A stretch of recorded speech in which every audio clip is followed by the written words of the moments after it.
Hello and welcome to the Catch a Lift Coach's Corner. I'm Cal Coach and Program Director Melissa, and this week I'm honored to welcome United States Air Force veteran Howard Miller to the show. Howard is a U.S. Air Force veteran, Cal veteran athlete, photographer, and so very much more. Welcome to this week's episode of the Coach's Corner. Howard, welcome. Hey, thank you for having me. I'm glad to be here. Oh my gosh. Thank you for taking time with us today, Howard. It's an Yeah. honor to speak with you. Let's jump right into it. Howard, if you don't mind starting us off, would you tell us a bit about your life growing up and what would ultimately lead you to joining the U.S. Air Force? Yeah, so um I was born in St. Louis, Missouri. I spent the other half of my life in San Antonio, Texas. So, you know, I can't forget about Texas. So, I was born in St. Louis, spent the other half in Texas. And when I got into the military, it wasn't really kind of oh, my dad did it, so I'm gonna join. My mom's brother did it, I was gonna join. It was kind of like I went through school, I played sports, we moved a lot. I didn't really, I wasn't gonna go to college for sports, and then, I did school, after college, but I was just like, man, I'm not gonna kind of just sit around and do nothing. So I got in the military, and I was like, man, one day my dad sat me down, and he was like, hey, I want you to give me a 10-year plan, and I made a 10-year plan. I turned it into him, and then I just tried to figure out how I was gonna make that 10-year plan happen. And military was part of that 10-year plan, and that's how I figured it out. Do you, looking back kind of at that and your dad having you do that, kind of giving you that direction to sit down and actually put together a 10-year plan, was that helpful for you kind of moving forward? Oh yeah, it definitely made me a good planner as far as like life goes. I'm not really like a life coach or anything like that, but it just made me you know when people like come to me for I would say like I definitely recognize when somebody is kind of, I don't know, and they kind of need a push. Right. They kind of come to me because they just kind of see like how I progressed through my career. And they just kind Right. of recognize like what I do. I mean, I don't know, I set my goals for something and I just accomplish it. Like if somebody tells me I can't do something, I kind of don't get mad. I just pivot. Like Yeah. I just pivot. Yeah. That's tremendous. That's tremendous. Good for you, Howard. Let's talk about that time in the Air Force. What job specialty did you end up enlisting with in the Air Force? Yeah. So I was a chef. It's just a lot of duties being services basically. So when you're services, you're a chef. You work. You can also be in fitness. You can be in a hotel, or you can be I can't. It's just slipping my mind right now. But basically, what you do is say if there's a say. So for example, when I was in Montana, we had an incident to where I think a helicopter went down, and basically you have to go. It's called mortuary, and basically what we had to do is you have to go out and you follow a line, and say it's like we'll just say it's like 100 people, right? And you have to go out and you have to find every single remnant of maybe it's 5 people on that plane. You have to go out and you have to find every single piece of that person. Wow. And yeah, yeah, that's part of mortuary.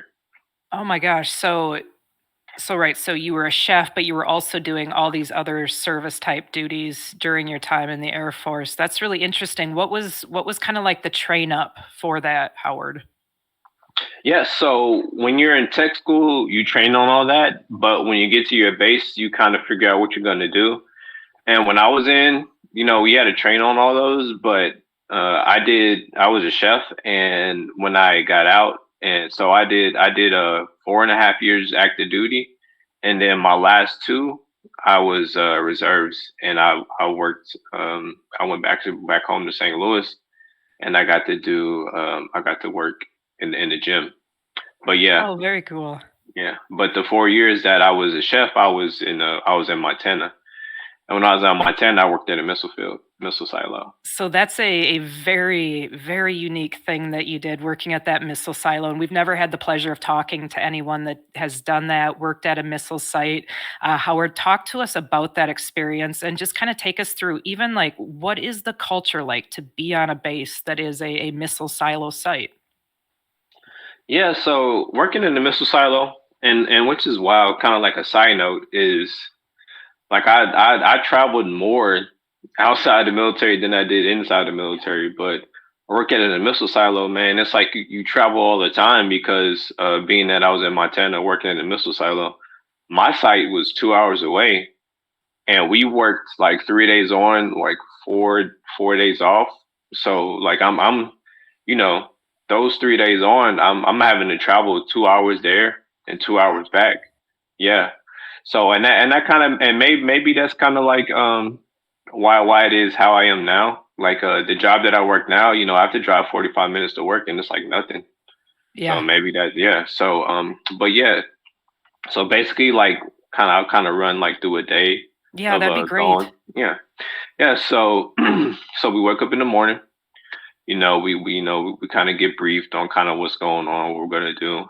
We figure out who we're gonna go out there with, which is like our facility manager, and then like us, the chef. We figure out who we're gonna change out with. We kind of talk to the chef and kind of figure out if anything changed. We ask him like, all right, what do you have? What's your inventory? Is there anything extra we need to bring out?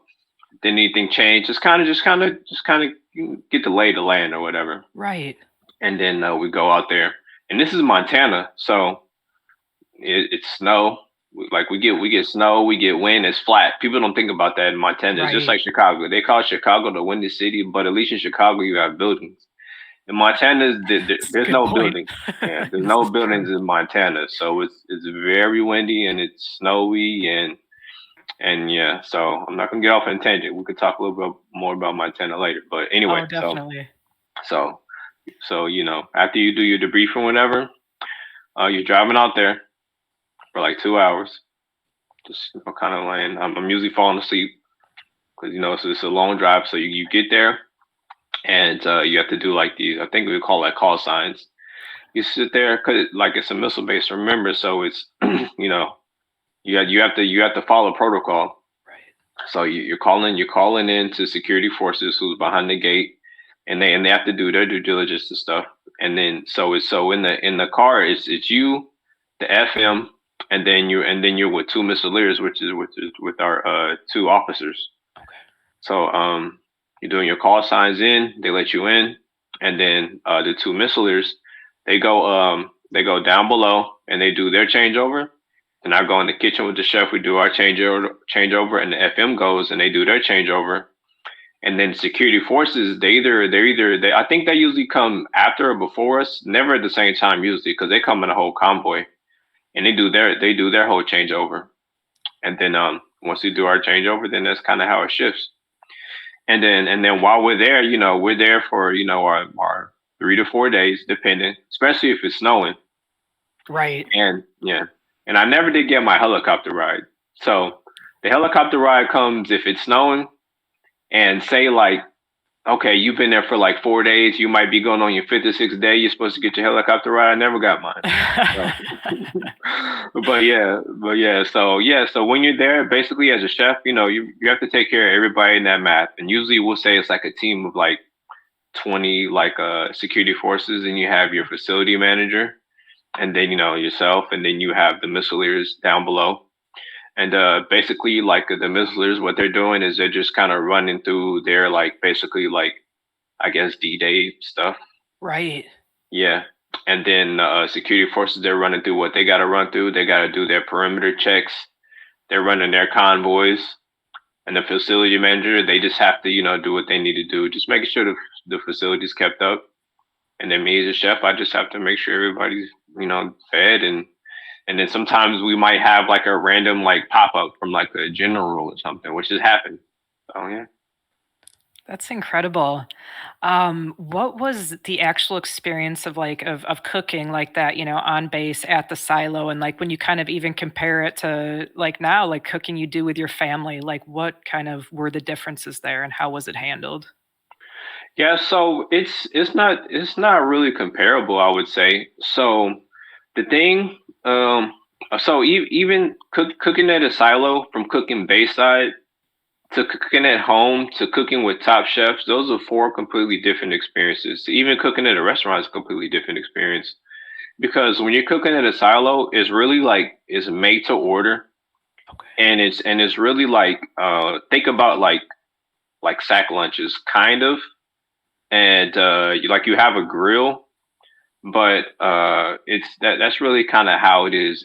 It's not you're not doing anything really crazy because you have to because you got to keep inventory in mind, and if Okay. your inventory is off, then you're kind of costing money, and then yeah, you get in trouble. So you kind of have to to make sure you're crossing your I's and dotting your T's when it comes to that. Oh, I'm sure. Yeah, yeah. Now cooking Bayside, that's kind of different because we'll kind of go we'll shift towards Bayside. So Bayside, you kind of have a little more leeway because they have this thing called Hennessy Awards, and this is some like of the best times I had when I was in Montana as a chef. So in Montana, it was called where I cooked at. I can't think of what it's called. But yeah, so where I cooked at, we had this thing called the Hennessy Awards, and I think we went up for it. I'm just gonna say three times, and it might have been two, but I'm gonna say three times in a row we went up for it. We won once, maybe twice, but I Nice. know for sure. I actually got to go. I went to Napa Valley, California, and I got to stay up there for a week, and I got to cook with the top chefs up there. Oh my gosh, that's Yeah, awesome. yeah, I got to go on a wine train, and that was fun. It was all the winning chefs from each branch of the military were there, and we got to yeah, man, it was fun. It was just like a fun week of learning how to cook anything. Like the chefs, they took MREs and they made them into like this extravagant dish, and like Oh my that was gosh. fun. And it's like, man, I'm still not gonna eat those MREs.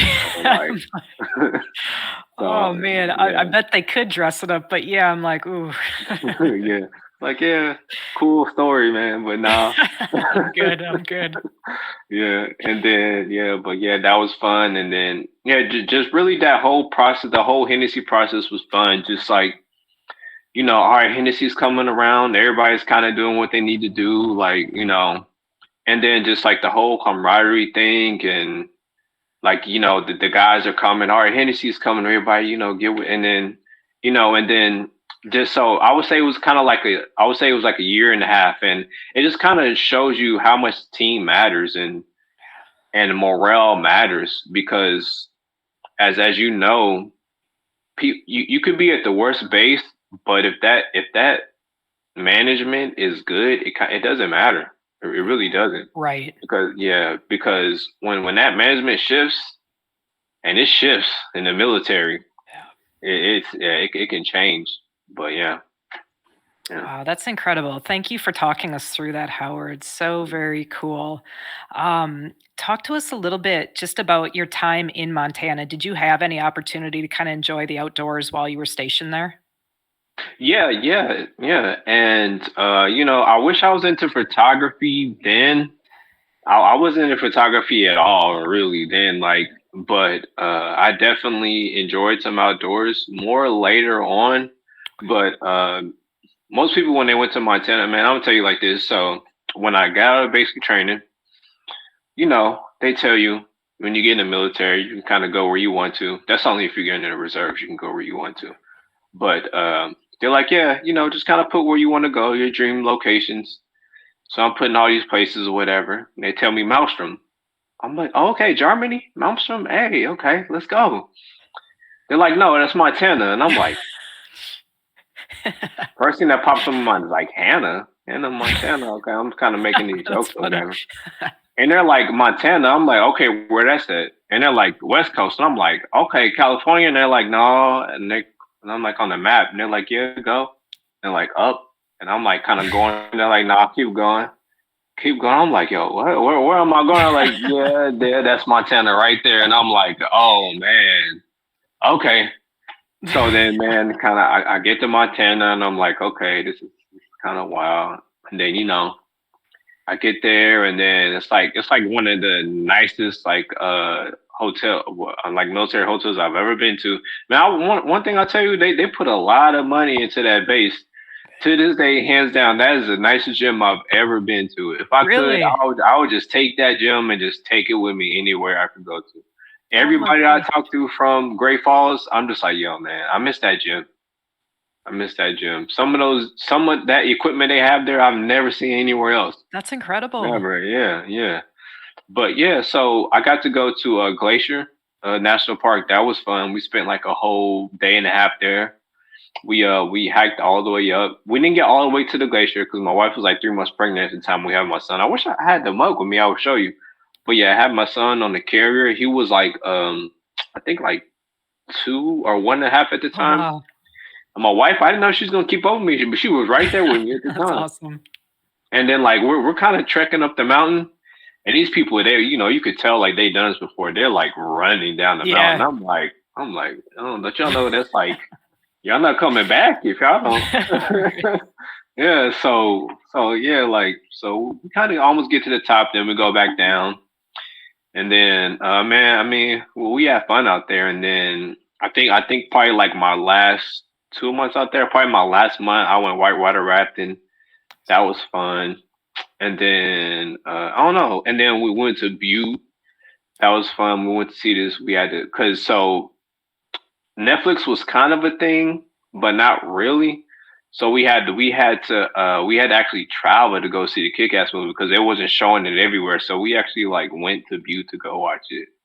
And then but yeah, if you're not if you just want to go to the clubs, you're not gonna have fun there. But if Yeah. you're not afraid to like kind of travel and just see stuff, then you'll enjoy it out there in Montana. Yeah, just kind of adventure and explore. Oh yeah, for sure. Yeah. Yeah, yeah. Very cool. Howard, would you talk to us a little bit about your time in the reserves and on that fitness side that you were able to do during that time? Yeah, so the reserves, man, it just definitely was a change of pace. So coming into the reserves, um, I say it was a lesson learned. It was a kind of like a I would say like a few moment. One thing I would say when I got in is a lot of people were kind of looking at me like, man, what was it like active duty? Like, man, I'm trying to get active orders. It's like all of them were just trying to get active orders. It was kind of like man, like can I get active? Like what can I do? That all they wanted to do was be active, and I was like, man, I'm glad I just went active. Yeah. And whenever like I talk to these people who want to get in the military, they want to go into the reserves. I'm like, man, I'm telling you, don't do it. Just even if they bring back to where you can just do 2 years, do that, but don't do reserves because you're probably just gonna be trying to be active the whole time. Yeah. And then plus, like you don't want to go reserves and have to do all these years just trying to get your GI Bill benefits. Just go ahead, get your active out the way. Cause trust me, man, like I've been out since like 2015, like really like 2013 because I Palace chased. Yeah, so it's like that time's gonna fly by. Yeah. Just go ahead and do active duty. So yeah, yeah. When I got in the reserves, man, I remember one time we had so when you're in the reserves, you do one week in a month, 2 weeks out of the year. And I remember I'm sitting there, doing my little training, and they're looking for a couple people, and they're like, yeah, we can't find these people. We don't know where they are. So I'm like, did I go to their house? And they're like, what? Why would we do that? And I'm like, what do you mean? Like, if you can't find them, go to their house. And like, we don't do that. And I'm like, well, why not? And then I just remember like, oh, this is an active duty where if Yeah. you don't show up to work, we just go to Right. your dorm or your doorstep. Yeah, pull you out for sure. Yeah, yeah. So, but yeah, I mean, I had a great time being like reserve. I mean, they really like I would say they really honor like active people there. They really show their appreciation for the active people who come reserves there. They definitely like I really so I was a chef for a long time and I really just like being in fitness and I like pushed to be in fitness and they seen that I kind of had a passion for fitness Right. and they did what they could and they put me in there even though they didn't have a spot for it. They didn't have a spot for my rank to be in fitness and it just made a spot for me. That's awesome. Yeah, and yeah, so So mhm. what were you doing on the fitness side for them then once you got into that slot? Yeah, so I was helping manage all the PT tests for the whole reserve spot. I think we might have some active duty maybe, but yeah, I was just managing the whole PT test for the whole squadron. Very cool. Yep. Very Mhm. cool. Howard, looking back at your time in the Air Force, what are you most proud of looking back now today? Yeah, so I would say that I'm most proud of able to learn, like we kind of spoke about it before, but really learning how to pivot through issues. Like I really had to learn that because I would say that I did not have the best time in the military. But one thing I did learn in the military was how to pivot. And just now I'm really learning how to like talk about the issues that I had when I was in, the discrimination that I went through. But when I talk to people now, I tell them, make sure you go into the military with a plan. Don't just go in there just kind of, blind eyed. Like, I one thing I do make sure that I'm aware of is I'm not bad mouthing the military, but I am making them be aware of. Make sure you go in there. Like I said, I always say this: go in there with the plan. Do not go in there just signing your life away. Make Right. sure make sure you're not going in there open general before you talk these recruiters. Make sure you know what you want to do. Like don't just I know some people in certain situations, but if you can, just wait a little bit more because once you Yeah. sign that contract, people don't understand when you sign that contract like that's it. Yeah. That's what you're gonna do. Like Yep. yes, you can change your job, but that takes time. Yep. Oh, man. Exactly. I think that's pretty solid advice, and really for anybody, like not only just definitely the military have a plan, but just in life, right? Like this is a theme for you going back to your father, sitting you down and like asking for that 10-year plan, right? Like what is the direction you're going? What are you trying to get out of this time? So I think that's definitely, very valuable advice for all of us. Um Howard, talk to us about that time transitioning out of the military. And I know it was a little bit different, right? Because you went from active duty to the reserves, but how kind of was your time transitioning out of the Air Force? Yeah, man. Transitioning. I remember when I remember the day when I was like, man, my time is up, and you kind of know. I remember shaving waivers, right? So you usually we have curly hair, right? So I've had a shaving waiver since I was all the way back in basic training. And I'm gonna tell the story because I can make it short and sweet.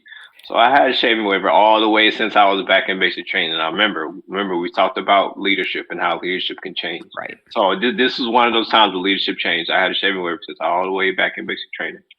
Now leadership, he was like, man, like what's going on? Where's your shaving waiver? Blah blah blah. Fast forward the story. I ended up getting like a LOR or something because of some shaving waiver issue. And I was just like, man, you know what? It's time for me to get out. So then I went through the whole TAPS thing, and then I went through TAPS, and then I remember I made my time to say, all right, man, I have 3 months left, and I just remember looking at the app like, all right, time's counting down. And I just remember just being like, man, this weight is slowly lifting Yeah. off my shoulders, and so I'm about to get out of the military, man. And then just like the transition is just and then I remember going through TAPS. And at this time, like I'm starting to kind of become more aware of, I don't know, just kind of more aware of just like I don't know, just kind of like the rat race, just kind of starting to kind of I don't know, feel like kind of outside of myself. Really like I really got into what I wanted to do. At that time, I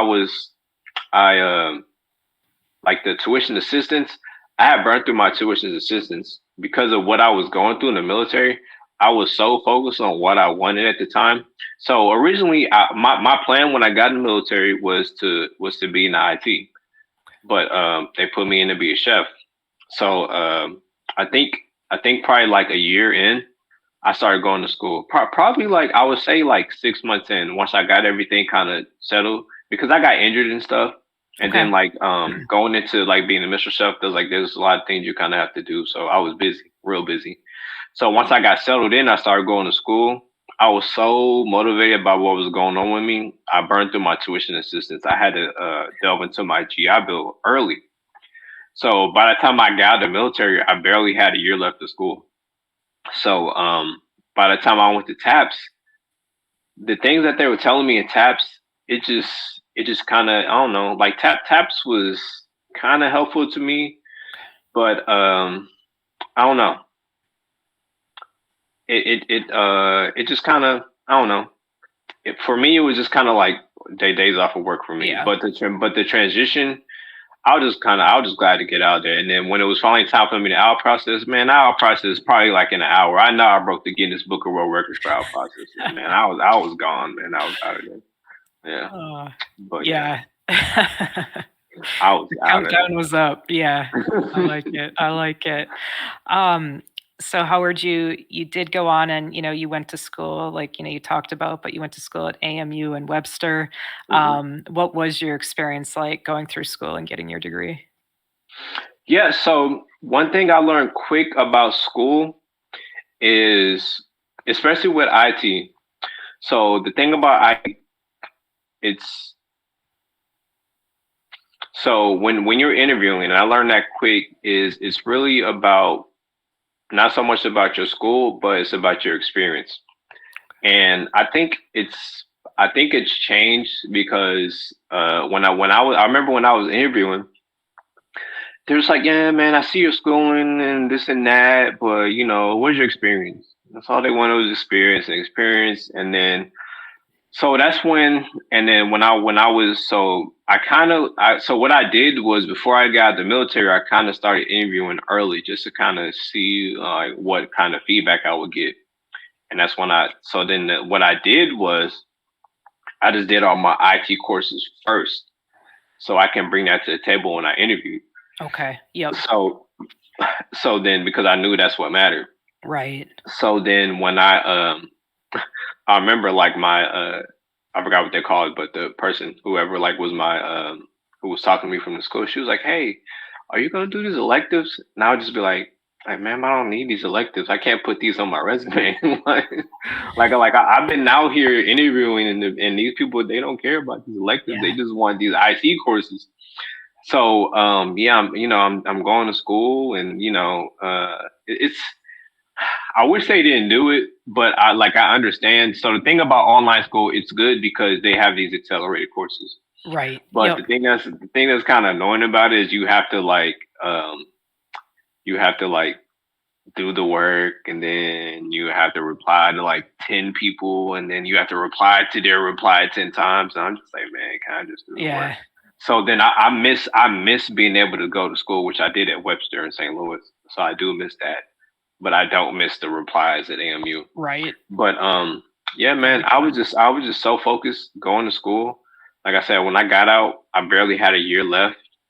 And the way I did it was I just did like all my IT courses, and just, and then even when I got my first job when I got the military, man, I was making $9 an hour, and I was something called a service writer. And I kind of had a little bit of IT experience, but what I did when I was in the military at the Bayside, when I went from Missile to Bayside, Yep. whenever they had an issue in the back with the computers, I would work on that. Or if I had something at home, I would work on that, and Right. that's how I built my experience. Really, yeah. Very cool. Very cool. So after you got done and finished the degrees and got the IT degree, what would happen next for you, Howard? Yeah, so I finally got my first like real IT job. I work for a point of sale company. So what people don't really understand is computers are embedded into everything. And by point of sale, so if you think about like McDonald's, or if you go to like a BJ's restaurant or like Outback Steakhouse or something, those kiosks, the back end of those is like Microsoft and stuff. So what I would do is I would have to go to those restaurants like Steak and Shake or Chick-fil-A or something, and I would have to go in the back and work on those machines. Like I remember one of the biggest projects I did was there was this whole restaurant. They just always had issues. They always had issues, and there's these things called patch panels. And I remember I had to go and basically like redo a whole patch panel, which took me a whole day. But by the time I was done, that restaurant had no more issues. So yeah, like, and man, I learned a lot from that job, even though I took a pay I cut to get bet. that job. But I learned so much from that job taking a pay cut. And I know I did, but it was I just knew I was like, man, I'm taking a pay cut, but if I take the job, I know I'm going to learn a lot, and I'm glad I did because actually there's a program. So what I do now is called SAP. There's this program I called SAP that I work in. Actually, I didn't know, but there's something called, without getting too deep, there's something called crystal reporting that they do in SAP now that I didn't even know correlates with each other. So just yeah. Heck yeah, good for you, Howard. That's awesome. That's so cool that, even you when the Air Force came around, you thought that IT, you'd get to do there and end up being a chef. So that's awesome. You were able to stick with that, get the degree with the IT and go on and work with that. Um, what did it mean to you to kind of get that first job where you were really in it and able to work IT after kind of all those years, to get to that point? Oh man, it meant a lot. It meant the world. I remember. So going back to my 10-year plan, man, I remember making that 10-year plan, sending it to my dad, and I remember. So I had a BlackBerry at the time. I wish BlackBerry would have listened. They fell down with the times. They didn't listen. I miss that, man. That's the best email. And I won't go into it, but I miss BlackBerry. So man, I remember looking at my 10-year plan, like, okay, got that down, got that down. Okay, okay, okay. I didn't become a captain. All right, cool, whatever. So I got that down. Boom, boom, boom. I was just going, just knocking Yeah. everything off.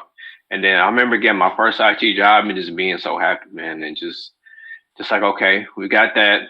Yeah. Now I get an IT job. Okay, now I'm just kind of working on salary, getting my salary. Okay, and then going from the military, and we talked about pivoting. Yeah. So Yep. okay, so all right, they don't want to give me a pay raise. All right, cool. All right, go interview, and I would say so. Before I go into this, I mentioned I travel more outside the military than when I was in the military, and the reason why I'm happy for that is because I met a lot of people from Yeah. a kid all the way back, all the way up until where I'm now. So I lived overseas. I lived a lot of people in the States. I met a lot of people. So I'm good with, navigating a whole bunch of different spaces. Right. So whenever it comes to interviews, interviewing is no issue. Yeah. So like I can talk to anybody. So back to where I was going. So whenever I was working a job, and we're talking about pivoting. So I'm working, I'm doing good, and I was working in this one company, and they knew like I was in there, they knew I was trying to really get into the IT world, like the actual IT world. And I remember I interviewed for just a help desk position, and they kind of looked down on me. I don't know why, but they kind of looked down on me. I interviewed, and they didn't give me the time of the day.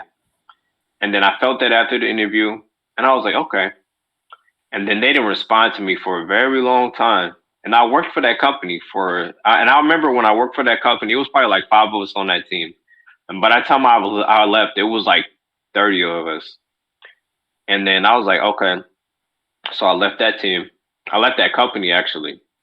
And I think I got like a raise somewhere else. Same thing happened with this company. They didn't want to give me what I wanted. I left, got another raise. Same thing. I just pivot.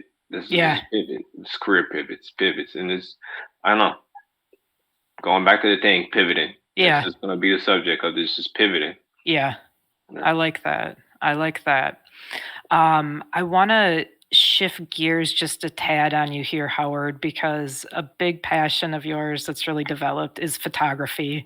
We mentioned it briefly earlier in the episode. Talk to us, Howard, about your photography, how you got into it, and talk to us about how you've been kind of able to merge the worlds of fitness and photography in your life.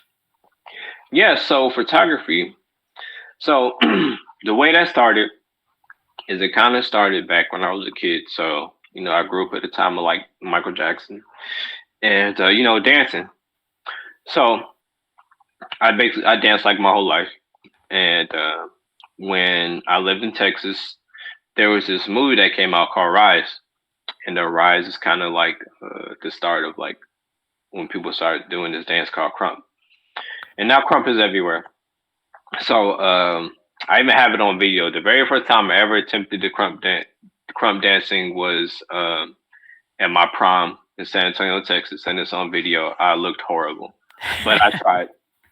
So anyway, I was known as a dancer. So anyway, so yeah, fast forward a little bit when I was in St. Louis, and I was a lot better.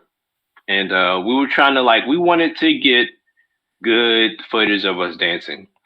And at this time, YouTube was kind of becoming more of a thing. So I got a nicer camera, and we started recording better videos. So then one time my friend was like, "Hey, can you take a picture of me?" I said, "Cool." So I took this picture of him, and I could have just brought the picture and showed you. Anyway, so I took this real cool picture of him in downtown St. Louis in front of this waterfall with him jumping. It looked real cool. It was the first picture I ever took. So I was like, "All right, that looks cool." Sent him all the pictures we took, and that was it. Never thought anything else about it again. Then I moved to San Antonio to work for this company called Accenture, which hires a lot of veterans on the federal side. Okay. So I was working at Accenture for a long time. Photography was never anything about my mind. At that time, I was only doing video, which was just video of us dancing. Okay. So then one day, I think somebody was like, they wanted some work photos, like some kind of like, professional headshots. I don't know if they asked me or if I raised my hand and said I'll do it, but I did it for them. And they turned out okay for the first time. I didn't really understand shadows and everything, but they turned out okay. I mean, not as good as I do now, but they turned out okay. Yeah. And she had it up there for a very long time, so I feel proud of myself for that very first time. And I did it for her, and still, it just didn't. I don't know. I did that one time, and then I guess some people seen it, and you know how word of mouth works. Absolutely. So she said that I did it, and then other people was like, "Hey, can you do my photos?" I said, "Okay, yeah." So I did one person, I did another person, and I did another person's photo there, and then it just kind of I did more and more people, and then I was kind of learning and learning, and then kind of like how most people started. Then I just kind of just started watching videos, and I'm Lightroom and Photoshop, and then I started just kind of I needed to get I need to just take pictures. I need to practice. Practice makes perfect. So I was just taking pictures everywhere. And then something that also helped was also, I mentioned traveling. So I'm good. I'm not uncomfortable talking to people. Right. So what I did was what helped out a lot is I used to go downtown to San Antonio, and I would just, "Hey, can I take your portrait?" "No." "Okay, cool. Can I take a portrait?" "No." "Yeah, yeah." And I'll just take people's pictures. "Can I take a portrait?" "Yeah." "Can I get your?" And then I'll send it to them. And then that's what I was doing. I was doing that for a very how long time. cool. Yeah, yeah. And man, and and sometimes people they just look at you. Yeah. Yeah. So I was doing that. And then just from doing that, I started working with a group of photographers, and we they would have like these meets, and we work with some models, and then kind of like I would say real recognize real. Yeah. And you kind of know, like, so from the one picture. So there's a picture of me and my son. That was like from the first meetup, the group of photographers, and I was working with some models. And the thing that I learned about working with models or anybody when it comes to posing people is, if you just say do this, do this, do this, it's not natural. When I work with people, I just say, "Man, I've never done this. What should I do?" I'm not just do you, whatever. We're just gonna kind of figure it out.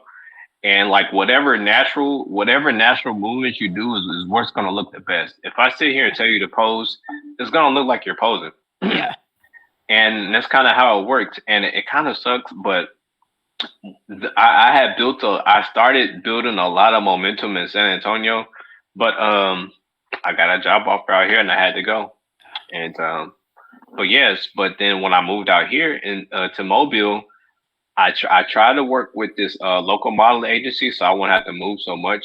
But I worked with some models when I first got here, but I work with a modeling agency in Pensacola, and I work with them for like right. This was right before COVID, man. I remember like for a weekend where I was booked for like 5, 6 months, like straight, Oh my just for gosh. models. Yeah, just work with models, just yeah, just every That's weekend. incredible. Yeah, yeah, and then the gym I go to, Port City MMA. Um, I think I don't remember how it happened, but I don't know if I think I don't know. I don't remember how these things start. But one day he was just like, "Hey, I do these events. Do you want to take pictures of the events?" And I was like, "Man, I've never done a sporting event, but but before then I have done. One time I had did a kid shoot to where like all day I had to like take pictures of baseball teams. It was like a whole bunch of it was like a baseball league. It was a Okay. whole bunch of Yeah. kids, and we were outside. I had to do that one time, and that was fun too. I forgot all about that. Now that I think about it, that was fun. And then so I was like, okay, yeah, we can do that. Because I did one time. I had to take like kind of action shoots for like a guy. He was doing something for his like little fitness stuff. So I was like, okay. I was like, I'll try this MMA thing. So then that's kind of how it started with Port City with the gym I go to. So yeah, so now I think I've done 4 events for them. Yeah, I think this next time I'm gonna try to get up on the cage. Yeah, now I just kind of run Oh around my the cage, gosh. but I think now That's awesome. I'm gonna be like, yeah. Last time he told me, he said you're the lead photographer. So next time I'm just gonna be like, yeah, I'm the lead photographer. Let me Heck get yeah. everything Heck done. yeah. I love it. Oh my gosh, that's so cool. Uh, Howard, what would you tell anybody listening, kind of especially our veteran population that might be listening to this, and maybe there's something like photography that, in the back of their head they're interested in and they'd like to do, but they're like, I don't even know where to start. Like I haven't, I don't know where to start. I don't feel like I'm good enough to take on, this hobby or this endeavor in my life. What would you say to them? I don't think it's just like with anything. Everybody starts somewhere. That's how you got to think about it with anything you want to start. Everybody starts somewhere. Usually, everybody sucks. That you think about Yeah. like all of these athletes who like. There's some athletes who don't start a sport until they're like in like middle school. Yeah. Like if you look at somebody's first like go look at all these artists and they'll tell you about man my first whatever I did was horrible. But you just have to be proud of where you started. Be proud of where you came from. Like I said, my very first job when I got the military, I was making $9 an hour. But I had a plan. You just kind of have to Yeah. have a plan and go for it. And it's I don't know.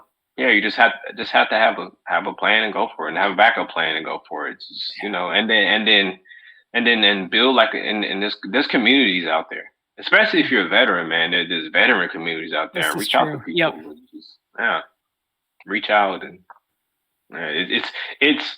I would say especially now more than what it was back then. There's such a community of people that you can Yeah. just reach out to, man. Back then, you were just kind of on your own, Yeah, on kind your own, of. Yeah, definitely. Yep. looking through the phone book to find somebody, man. What? Looking through the phone book. like, Yeah, it's like, not like that now.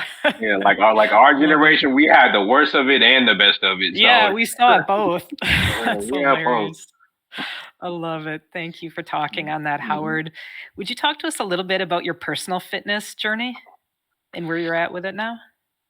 Yeah, like from the beginning, or just kind of with Cal. Yeah, just talk. Yeah, you can talk about it maybe like a little bit, like now, like where really does your fitness passion lie and what are you doing now for your fitness? Yeah, so really just trying to stay in shape. I would say I kind of model off my uncle. So my uncle, right, man, he just got his black belt. I would say probably we'll say like man, time flies. I've been here like almost 4 years now, and I live in Alabama. I think he got his black belt like my first year here, and this man, he's just been like committed to his martial arts from since I was a kid, since I can remember. That's cool. And like that's kind of just like my motivation. I'm trying to be like that when I get his age. So we're really just trying to maintain for as long as I can. Like I'm not trying to be like no Bruce Lee or nothing like shredded my whole life, but just really just trying to maintain trying to be there, to where I can be active with my kids. For sure. So yeah, that's why we all go to the same gym, like starting them off early. So like, yeah, they train with me. Do they? Oh my Mhm. gosh, that's Yeah, awesome. yeah, all three of them. So I have all three of my boys. Oh, that's Yeah, tremendous. yeah. That's So tremendous. yeah, and yeah, with Cal, the first time I heard of Cal, I was in San Antonio. Yeah. That's incredible. So you've been with Cal since, it's been a lot of years, I think around 2017. How do you feel that Mhm. Catch a Lift has impacted your life, Howard? Yeah, I'm so glad I found the program. Like, I don't even know. I'm trying to remember. Like I said, I'm bad at remembering how things started. Oh, I get Like, that. Yeah. yeah, I want to remember this, but I just can't for the life of me. I don't know how. Like, I think. Oh, okay. I think I remember now. Maybe not. I might be making this up. But yeah, Okay. so when I was working in San Antonio, I mentioned I worked for a company called Accenture. There's a lot of veterans there. So working at Accenture, a federal. So Accenture, they have a federal side and they have a public side. Federal side, there's a lot of veterans that work there, and that was the closest to the military it felt for me. It felt like being in the military without signing the contract and being in the military. That was like actual fun. I had fun working at Accenture, but I think through Accenture, through the people I knew there, I think somehow through there I found out about Catch a Lift. I don't know how, but I think it was through there. But yeah, so it was through this CrossFit company. It was called Warrior Fitness Foundation. It was run by Trey Tamio and Marco Fernandez. I still talk to Trey to this day actually. Warrior Fitness Foundation. Okay. Yeah, and that's how, because that I was sponsored. Back then when we first started, I remember we had got a who's Steph Curry sponsored by? Whoever Steph Curry is sponsored by. That it's I not think it might Nike, be it's Adidas. Under Armour. It might be Under Under Armour. Armour, yeah, yeah, Yeah. Under Armour. So when we started, I remember we had got this whole Under Armour kit. This is my first. We got an Under Armour box, a tracker, the thing to go around here. Yeah. I'm like, hey, this is dope. Let's go. So like we got like some cool like Warrior Fitness shirts, and it's all veterans there. Like I'm there with Marco, man. Marco, he I think this part like below his knee was kind of gone, but Marco's in there going hard. And like there's another veteran, he's kind of messed up, but he's in there going hard. And Yeah. Trey, he's a big guy, he's going hard. And then I can't think of her name right now, but we watched a video of her. I think she actually had an interview. She had got a car presented to her by The Rock, and I'm like, man, y'all are dope, man. Like, and then the thing I liked about working out with Warrior Fitness is like besides the camaraderie and all that, and just something that you don't get working out with a civilian, Right. is that everybody there is injured, but they're also making sure you're putting in the work. But that anxiety is gone of you looking at other people who are civilians, who Right. and civilians do have injuries, but they don't understand like that anxiety of they just like pushing through it. But there's a difference, like Yeah. Right. there's a difference of when we were in the military, and they're telling us to push through these injuries, and it's like, and it's, I don't know, man, it's hard to explain to somebody who hasn't been through it. And then when I'm going to Warrior Fitness, and for example, I remember there's this one time, I'm on a squat rack or whatever, and like I have a shoulder injury and I have like my knee issues and like my like my ankles, so I have to like I can't squat like I want to. So Right. I'm trying to do it, and I know I can do what I want, and I'm trying to do something, and then Trey comes over to me and he's like, "Well, what's wrong?" And I'm like, "Man, I have to figure out how to do these squats." He's like, "Well, tell me like your injuries," and I tell him, because I would do it this way. So then I do it the way he tells me, and man, I'm like, man, it's like Yeah. that's just something you only get working out with veterans, like Yes, uh, absolutely. Yep. and that's something I miss working out with those guys. Yeah. Howard, I've got one last question for you today. What does it mean to you to be a Catch a Lift Fun veteran athlete? And man, it means a lot, man. I talk about y'all all the time, and whenever I come across veterans, I always mention it. It's like, yeah, man, you're a veteran. He's like, yeah, and I'm like, have you heard of Catch a Lift? And I know they haven't. I Yeah, know they haven't, and I'm always rocking the headband and the that's shirt, awesome. Oh, I love it. and I'm always shouting y'all out, and it just means a lot that I don't know that this program even exists. And I'm just Yeah. so happy that I don't know, man. If I never would took that chance to go to San Antonio, I never would have heard of y'all. I never would have. I don't know. It was just a stroke of luck, really. Yeah, I wish it Oh, was. Yeah, that's tremendous. Well, we're so glad that you were in San Antonio at that time and were able to yeah, get connected with Catch a Lift. And it's been absolutely tremendous hearing about your life and the plans you've had and walking us through those pivots. That is just absolutely incredible. Thank you so much, Howard, for your service to our great country. yeah, yeah. Thank you. Absolutely. That's it for this week's episode of Coach's Corner. We will return next Wednesday at 1 Eastern Time with another episode. Thank you, Howard, for sharing your story and your light with us all today. It was absolutely terrific.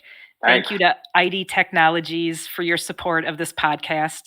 Thank you to Lynn Coughlin, Henry Pomper, and Kaylee Nasiri for the work that you do to make this podcast possible week after week. And we thank the entire Catch a Lift team. Don't forget to join us every Wednesday live at 1 p.m. Eastern on YouTube for a chance to win Cal Swag and to chat with your brothers and Cal sisters. swag. Absolutely. Until next week, keep it real and stay Cal strong.